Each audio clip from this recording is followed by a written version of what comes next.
नमस्कार। आज हम बात कर रहे हैं 1929 की। अब ये सिर्फ एक तारीख नहीं है, ये वो साल था, वो चिंगारी थी जिसने भारत के स्वतंत्रता संग्राम की आग को एक नई दिशा दे दी। तो चलिए आज इसी साल की कहानी में थोड़ा और गहराई से उतरते हैं, जिसने सब कुछ बदल कर रख दिया। तो सबसे बड़ा सवाल यही है, आखिर ऐसा क्या हो गया कि सिर्फ एक साल के अंदर अंदर भारत बातचीत की मेज से उठकर सीधा क्रांति के रास्ते पर आ गया।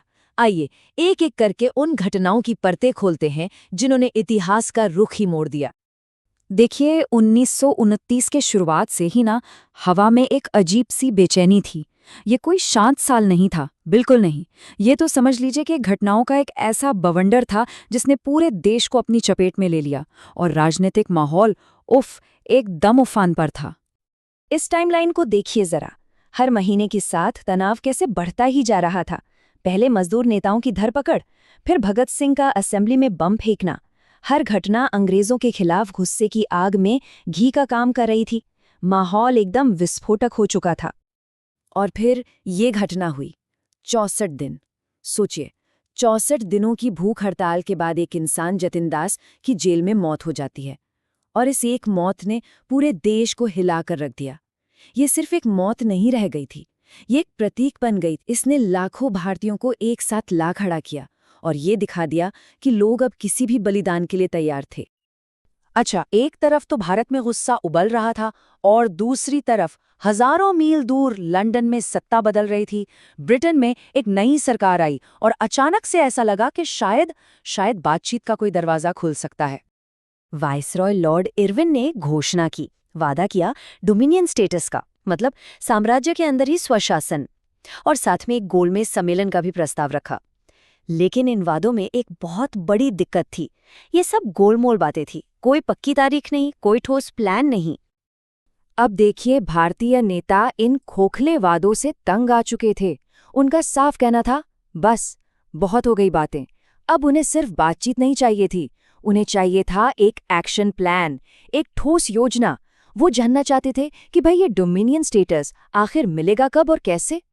और बस यहीं से उम्मीदों का धागा टूटने लगा। चलिए देखते हैं कि कैसे उम्मीद का ये छोटा सा पल एक ऐसे मोड़ पर पहुंच गया जहां से पीछे हटना नामुमकिन हो गया था। दोनों तरफ की सोच में जमीन आसमान का फर्क था। अंग्रेज बात कर रहे थे एक लंबी अनिश्चित सड़क की जो पता नहीं कब जाकर स्वशासन तक पहुंचेगी, और भारतीय नेता अपनी घड़ी देख रहे थे। उन्हें तत्काल एक्शन चाहिए था। वो अब और इंतजार करने के मूड में बिल्कुल नहीं थे। और फिर वो दिन आया, 23 दिसंबर।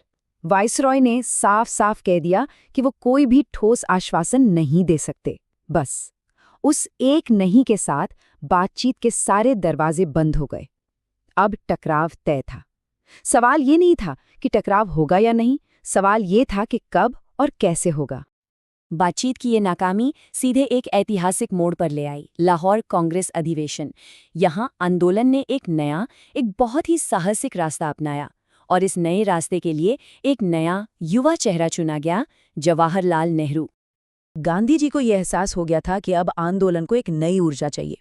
उन्होंने नेहरू को चुना क्योंकि वो जानते थे कि उनका युवा जोश, वो योद्धा वाली भावना ही इस लड़ाई को आगे ले जा सकती है।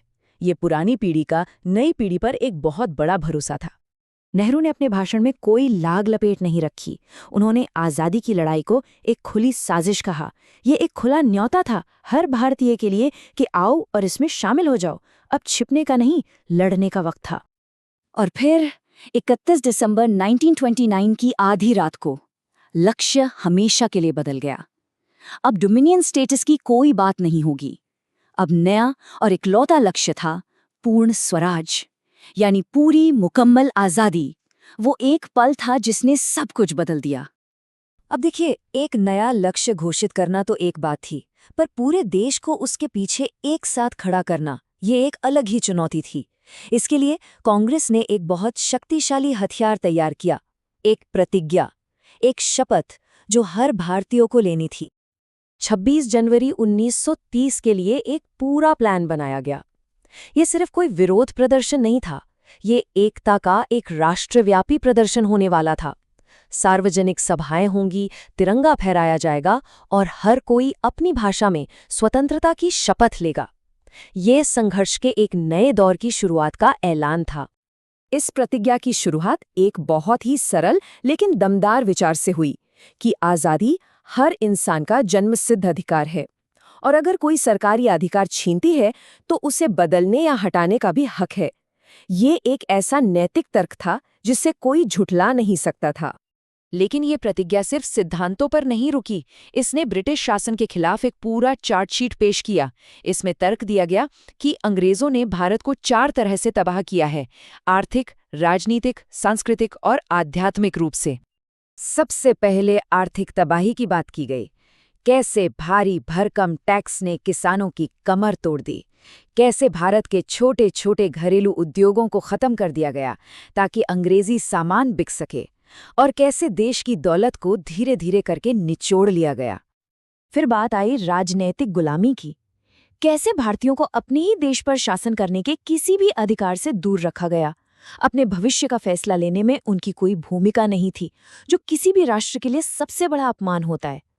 प्रतिज्ञा ने एक और गहरे घाव पर उंगली रखी, सांस्कृतिक घाव। ये कहा गया कि अंग्रेजी शिक्षा प्रणाली ने भारतीयों को उनकी अपनी ही जड़ों से काट दिया, उन्हें अपनी ही संस्कृति पर शर्मिंदा होना सिखाया। और आखिर में शायद सबसे गहरा जख्म, आध्यात्मिक तबाही। प्रतिज्ञा में कहा गया कि जबरन हथियार छीनकर लोगों को कमजोर और लाचार बना दिया गया। इसने न सिर्फ आत्मरक्षा की शक्ति छीनी बल्कि आत्मसम्मान भी छीन लिया। इन सारे आरोपों के बाद प्रतिज्ञा एक जोरदार ऐलान के साथ खत्म हुई कि अब और गुलामी सहना इंसान और ईश्वर दोनों के खिलाफ एक अपराध है। अब समय आ गया है असहयोग का और सविनय अवज्ञा की तैयारी का। तो उस ऐलान के साथ ही ना स्टेज सेट हो चुका था। प्रतिज्ञा ले ली गई, झंडा भी फहरा दिया गया, सब कुछ तैयार। लेकिन एक बहुत बड़ा सवाल अब भी हवा में तैर रहा था। सवाल ये कि एक अहिंसक देश बिना हथियार उठाए दुनिया की सबसे बड़ी ताकत को, सबसे बड़े साम्राज्य को जाने पर मजबूर करेगा कैसे? पूर्ण स्वराज की लड़ाई का सबसे मुश्किल, सबसे अहम दौर तो अब शुरू होने वाला था।